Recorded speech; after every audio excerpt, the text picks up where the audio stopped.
Gugatan CLS ya Pak ya, dengan terkait dengan ijazah ya. Siap. Ijazah siapa Pak? Jasa Pak Jokowi. Ijazah Jokowi.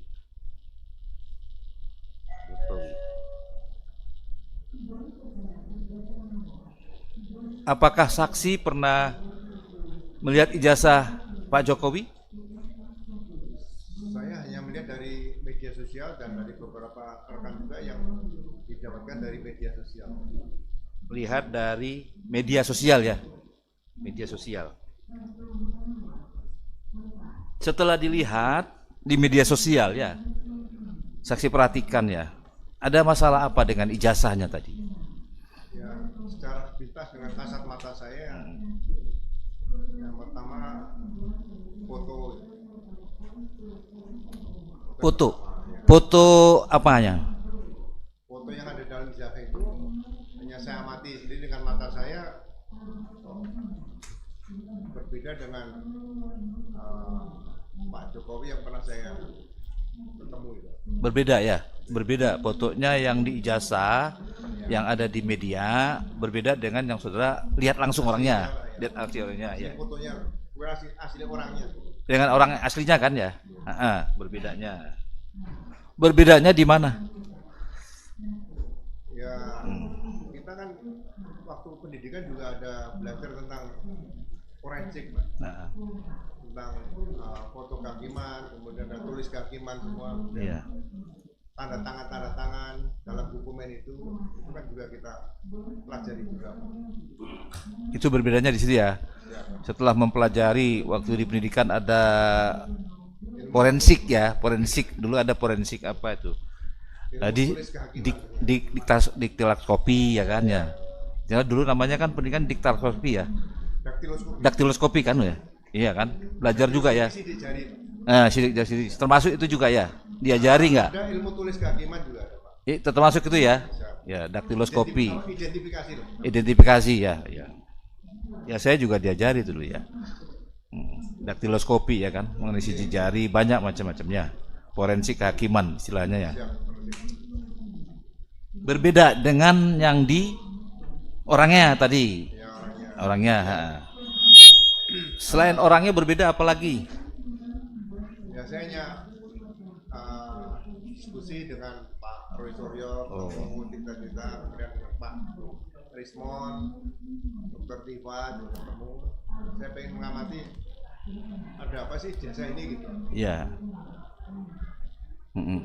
Setelah dilihat-lihat dibandingkan dengan yang di media, Ya. dengan orangnya, gimana? Ya, saya mengambil kesimpulan analisa saya, polisi sebagai aparat negara perlu mengambil langkah yaitu fokus kepada pasal berapa nih kalau misalnya dugaan tadi memang harus dibuktikan. Nah, karena kita harus bisa memberikan jawaban pada masyarakat. Jadi pemikiran saya lebih cenderung pasalnya adalah pasal 263 ayat 2 KUHP, yaitu digunakan untuk maju sebagai waktu itu sebagai calon wali kota 2 kali, kemudian calon gubernur dan calon presiden. Sehingga ke depan nanti peran KPU tidak hanya sebagai event organizer aja untuk melaksanakan pilpres, tapi juga harus melakukan verifikasi secara tuntas, secara mendalam tentang persyaratan-persyaratan dokumen yang diperlukan oleh KPU. Jadi itu waktu itu melihatnya kapan Pak itu? Melihatnya dan membandingkannya kapan? Kira-kira tahun berapa? Saya 2025 sudah hampir tiap hari karena itu menarik perhatian saya. Sebelum yang pertama kali lihat itu kan? Iya. Sebelum kenal dengan Roy Suryo tadi ada melihat kan baru diskusi dengan Roy Suryo. Kapan itu? Kira-kira mulai pertengahan 2025, Pak. Oh, pertengahan ini 2025. Terus tadi katakan ada calon wali kota. Apa sebelum calon wali kota itu gimana tadi? Ya, saya melihat undang-undang pemilu. Ya. Kemudian saya lihat persyaratan untuk menjadi calon wali kota, calon gubernur, kemudian juga calon presiden kan bukan hal yang mudah bagi saya. Karena ini kan untuk memimpin daerah maupun memimpin negara seperti itu. Iya. Jadi kejelian ketelitian itu harusnya ditunjukkan oleh KPU, seperti misalnya ada ke depan nanti dalam pemikiran saya, apakah calon presiden atau kalau calon kepala daerah terlalu banyak misalnya, cukup peran lokal, perlu dipampangkan di media cetak atau media elektronik yang ada seperti itu, sehingga masyarakat bisa memberikan penilaian dari awal sebelum terjadi masalah seperti sekarang ini kan berlarut-larut seperti itu. Perlunya syarat calon presiden ya, wakil presiden lebih ketat tuh ya. Ya, Usulan saudara kan ya. Siap. Perlunya ya. Berarti adanya perubahan atau perbaikan undang-undang gitu ya. Atau aturan di bawahnya. Yang penting realisasinya. Jadi seperti contoh misalnya KPU. Ya. Kalau KPU menerima persyaratan untuk verifikasi itu kan harus membuat berita acara. Ya. Kemudian juga diumumkan. Nah, ada nggak masukan-masukan dari publik dan sebagainya maju, tapi diberikan batas waktu sehingga tidak terlalu lama, misalnya 1 minggu menerima masukan dari beberapa pihak begitu. Selama ini ada KPU seperti itu? Saya melihat dengan peristiwa yang kaitan dengan ijazah Pak Jokowi ini kan tidak ada, hanya akhirnya ditekan oleh publik di situ, termasuk yang di KPU pusat melalui Komisi Informasi Publik yang di pusat itu ya, supaya ditunjukkan KIP tadi. Ya. Nah, sebetulnya bagi saya kalau KPU sudah berani menunjukkan seperti itu, KPU pusat, nah pasal 263 ayat 2 KUHP itu bisa diterapkan dulu, itu menjadi barang bukti karena digunakan.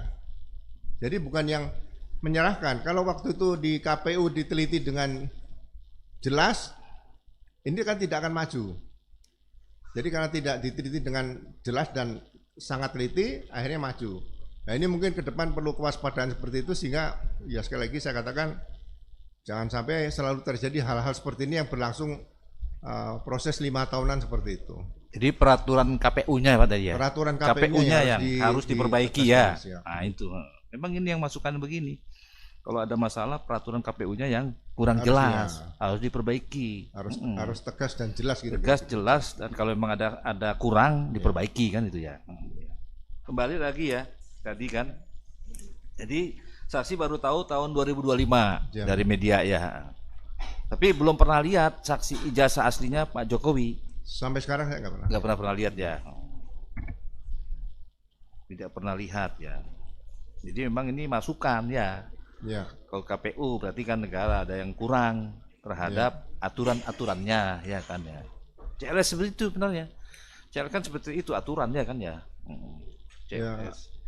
Bagi kan saya ke depan peraturan-peraturan KPU itu harus diberikan kepada publik pencerahan supaya trust, kepercayaan publik ini bahwa KPU bukan hanya sekedar event organisasi untuk melaksanakan pemilihan dan pemungutan suara saja, itu saja.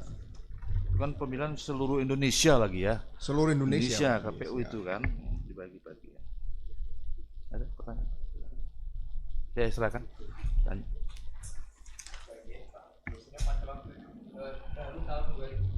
Siap ya. Ya.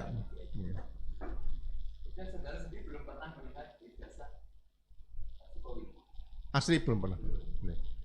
Kalau dari pengamatan saudara ya, tadi Bapak juga pernah mendapatkan pendidikan. Hal apa yang tidak pas di ijazah ataupun unggahan? Ya, kita kan selama bertugas sering membuat DPO nih, daftar pencarian orang. Jadi di akabri kepolisian itu ada semacam norma kalau seorang junior yang paling junior itu harus mengenali seniornya. Jadi kalau tingkat 1 harus mengenali tingkat 2, 3, 4. Ini cukup sulit. Jadi walaupun berpakaian preman di luar misalnya itu harus tahu ini seniornya. Nah sama dengan mengenali orang, ini pelajaran DPO. Jadi kita sudah terbiasa dengan melihat kok yang foto ini dengan orang yang asli pernah kita lihat kok berbeda seperti itu. Itu yang sangat menonjol bagi saya di situ. Kalau teknik yang lain Saya tidak pelajari, hanya dengar cerita dari Pak Rismon atau Pak Roy Suryo atau Dr. Tipa itu.